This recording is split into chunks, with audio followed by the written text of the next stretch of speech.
That's a Black Ops. You see it, let's get it. Lapsus Hackers Target T-Mobile. T-Mobile gets hacked every year, man. We should get them for negligence. But once again, quick article. Let's hit it real quick. No government and customer data was accessed. T-Mobile confirmed the extortion group Lapsus Dollar gains access to their system several weeks ago. The telecom giant responded to Brian Krebs, who accessed the internal chats from the private telecom channel of core Lapsus gang members. The company added that it has not mitigated the breach by terminating the hackers group access to its network and disabled the stolen credentials that were used in the breach. Lapsus Dollar is a cybergang that came into prominence when it waged a ransomware against Brazilian ministry in February 2021. It compromising the data of COVID-19 vaccination data of millions. More recently, the City London police arrested 7 people suspected of being connected to the gang. Private checks uncovered by Cribs revealed that Lapsus Hacking Group got hold of T-Mobile's VPN credentials on an illicit platform like a Russian market. Using these credential Lapsus members can get access to the company's internal tools like Lattice, an internal T-Mobile tool for managing customers' accounts. It would help them conduct a SIM swapping attack. In this attack, the hackers hijacked the victim's number by transferring it to a device owned by the attacker.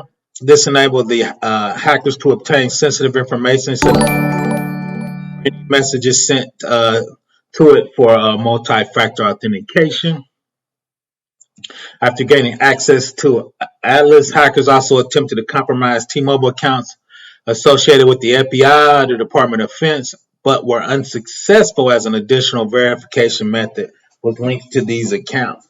So the question is, why does the FBI and the Department of Defense have T-Mobile accounts, right? Several weeks ago, our monitoring tools detected a bad actor using stolen credentials to access internal systems that house operational tools, a spokesperson said for T-Mobile. T-Mobile said that despite the access attempt to the internal systems, allowed us no sensitive information was linked. The system access contained no customers or government information or other similarly sensitive information. We have no evidence that the intruder was able to obtain anything of value, right? But I always get nervous about that. Did they obtain some stuff of value you didn't know about? Because they're in your network and they're moving around, right? So the system was processed, worked as designed. The intrusion was rapidly shut down and closed off, and the compromised credentials were rendered obsolete. Lapsusly attacked increased, and they primarily target the source code of big technology companies like Microsoft, Samsung, Okta, and NVIDIA. The attack carried out by Lapsus are not sophisticated. They're usually initiated by stolen credentials from an underground market, such as a Russian market, then an attempt to bypass multi-factor authentication using social engineering schemes. From a security pro who fought Lapsus, it forces us to shift thinking from insider access. Nation states want longer strategic access. Ransomware groups want lateral movement. Lapsus asks, what can I get out this account in the next 6 hours?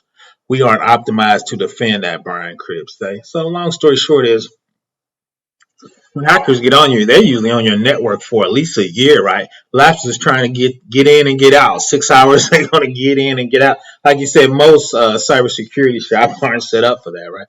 We're trying to do the deep state, block them, figure them out, trace the malware, the virus back to the original hacker, right?